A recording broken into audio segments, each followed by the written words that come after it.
Matera, an ancient city carved in its own rocky landscape. Humans have lived here since Paleolithic times in harmony with their environment. There's something powerful and primordial about this place that can be found in one of its symbols, its unique bread.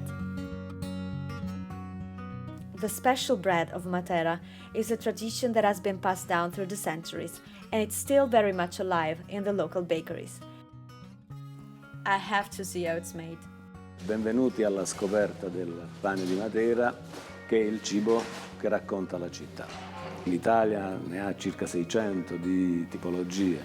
Qui siamo in presenza di un pane veramente molto particolare. Innanzitutto la materia prima con il quale è preparato, che è la semola rimacinata di grano duro, che intanto gli dà un caratteristico colore giallo paglierino. Ci sono gli altri ingredienti, come ad esempio il lievito madre, poi c'è il sale, l'acqua e tutto quanto, ma il segreto del pane di Matera sono i fornai. Alla presenza di questo pane che sembra una scultura, quasi un dinosauro scampato all'estinzione, è la forma che conduce il sapore. In questo tipo di forma si sviluppano delle caratteristiche organolettiche che lo rendono unico. È un pane che matura, dura anche 10 giorni e ogni giorno abbiamo un pane diverso. Quando diventa duro possiamo utilizzarlo per delle minestre, possiamo evitare di cuocere la pasta, basta farlo a tocchetti e metterlo dentro ed abbiamo sostituito la pasta se abbiamo un po' di fretta in casa. Viene cotto nel forno a legna. Siamo alla presenza di un forno di 25 metri quadri, all'interno di questo forno si crea chiamiamolo microclima e una temperatura unica. Naturalmente non dimentichiamo mai i fornai che devono saperlo gestire e cuocerlo.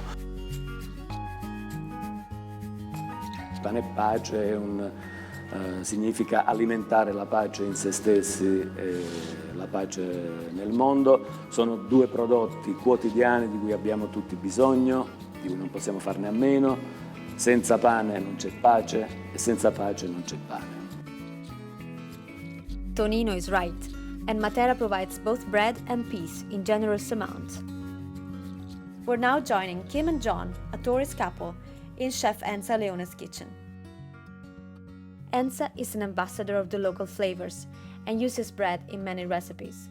If we're lucky, she could give us one. È fatto con le cose che la gente aveva in casa. Il pane era fermo, vecchio, magari poi si faceva la mollica. Possiamo fare una zuppa di pane cotto ora, un piatto povero di tradizione contadina.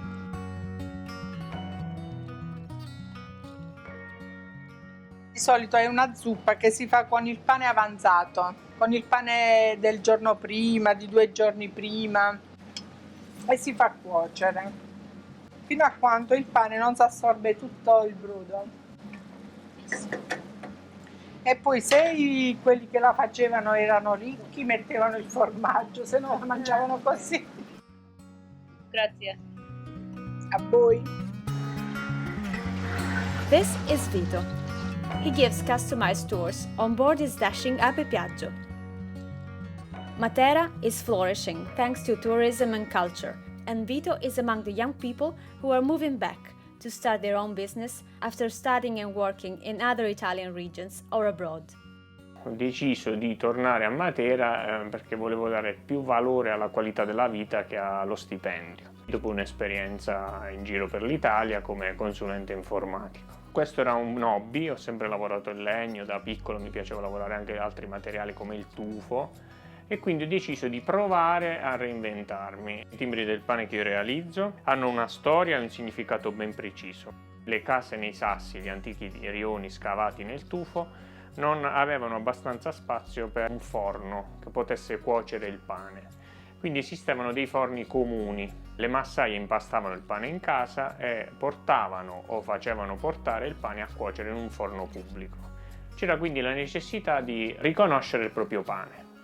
Nel corso del tempo è nato il timbro del pane, che nella parte bassa riportava le iniziali del capofamiglia, veniva marchiato il pane e rendeva riconoscibile il pane dopo la cottura. Ogni massaia aveva indietro dal forno il proprio pane, era certa di questo.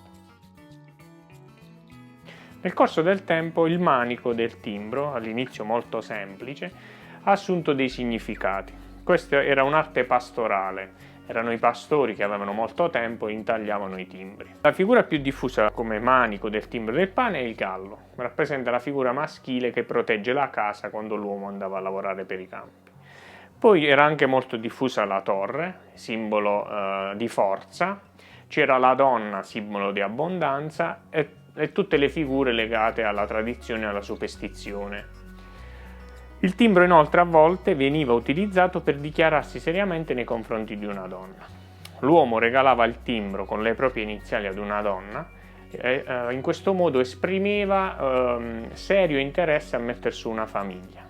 Questo è il timbro della nostra nuova famiglia, se ci sposeremo faremo il pane e marchieremo con questo timbro il pane.